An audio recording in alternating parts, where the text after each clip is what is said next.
This is the premises of the Federal High Court where the self-acclaimed leader of the indigenous people of Biafra, Nnamdi Kanu, the trial will be heard. But as we speak, just as it was the last time, security operatives at the gate are stopping people from gaining entrance into it. And as you can see, there are many lawyers out here, including journalists, despite the accreditation done yesterday to allow journalists into the premises, is still very, very not possible. And I'm standing here with a senior correspondent of Punch newspaper. Let me get your view on this Friday or local. Well, with what we have seen today, this is a slap on the blood on the escutcheon of democracy.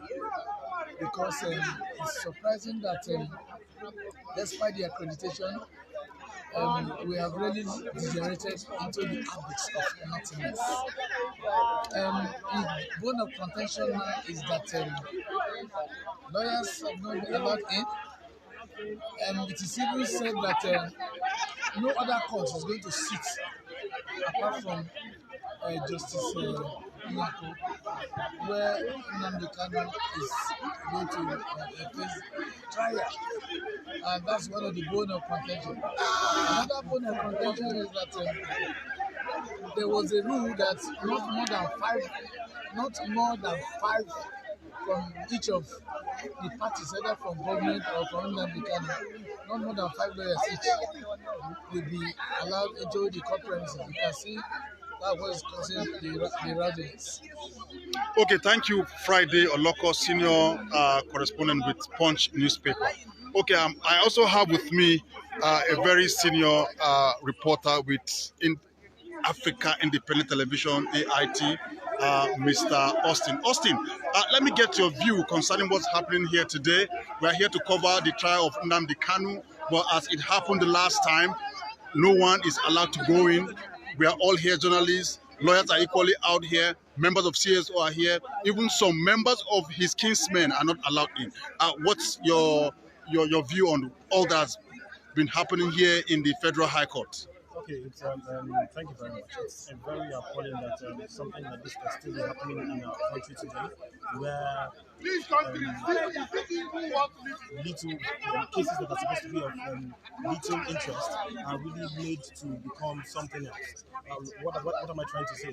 Nnamdi Kanu, the self-prescribed IPOB leader, his matter has come to that number. But the minute and the time the DSS began to give it a priority per se, then it blew it out of proportion. How can you shut down the Federal High Court if the entire court just because of one man's case? So it has to affect the other cases that are supposed to go on here.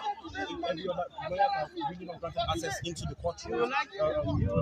Litigants actually cannot even come in 5 cases. You can imagine the security outfit here, the barricades and all that. To me, this is blown out of proportion. So I think the federal government should do something about this. It is not every time that you give unnecessary attention to certain things or certain individuals when we are not. That is not supposed to.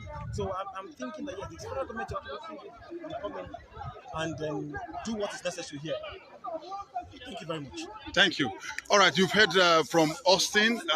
It is really still very difficult for lawyers and journalists to get access into the premises of the Federal High Court where the trial of Nnamdi Kanu is supposed to go on. And as you can see now, a lawyer who is supposed to have case here is also shut out of the premises. Is having all these quantum of security. Meanwhile, my village is empty. They are kidnapping everybody there, killing everybody there. The worst thing is that I've collected money for today. And they will not allow me to do the work. So are you here for Nnamdi Kanu or for a different matter? A different matter. The worst thing is even in that court. In that the same court too. We are here for Nnamdi Kanu. If you want to Nnamdi Kanu. Okay. We are here for our brother, Nnamdi Kanu. Are you hearing me? Lawyers were not allowed to go into the court. We want to know why. one single question I want to ask the government of President Muhammad Buhari. What has an Igbo man done to him? I treat an Igbo man like this. I want to know if Buhari can give me that answer. What has an Igbo man done to him? He hated Igbo man with passion. Why? Are we not the same Nigeria? Therefore, nobody should tell me one Nigeria again. I have not seen, I will see that we are many Nigerians. No more one Nigeria again. Are you hearing me? So please, we have taken our faith the way it is. But at the end, one day it will come to an end. But is your name among the lawyers that Must are my name be supposed there? to defend Nnamdi Must my Kanu? name? I'm one of the defense counsel. Look at my file. This is the file. I'm not allowed to do this. Then tomorrow, Nnamdi Kanu will get the justice. How am I sure he's going to get justice? When lawyers are not asked, we're not allowed to. Because when we stay together, two heads are better than one. So we're not allowed to go in. Why? Why? When Ezazaki matter came up, we came to defend Ezazaki. It's from the north. And we're allowed to go in. That's okay, the same thing. When it's come to an Igbo man, that's where they dance security everywhere. People are being killed everywhere. Look at the number of security we have. What about your king's men? Have they been allowed to enter the court? You can see the former governor of Anambra State. Look at him, please, Chief. You can see the former governor of Anambra State. Is he allowed to go in? Is it the courts? You can see him standing. Hello, sir. Morning, sir. Sorry, so how do you feel about this, sir? I feel very good. That's all you can see. For Nigeria, for this kind of a show of drama,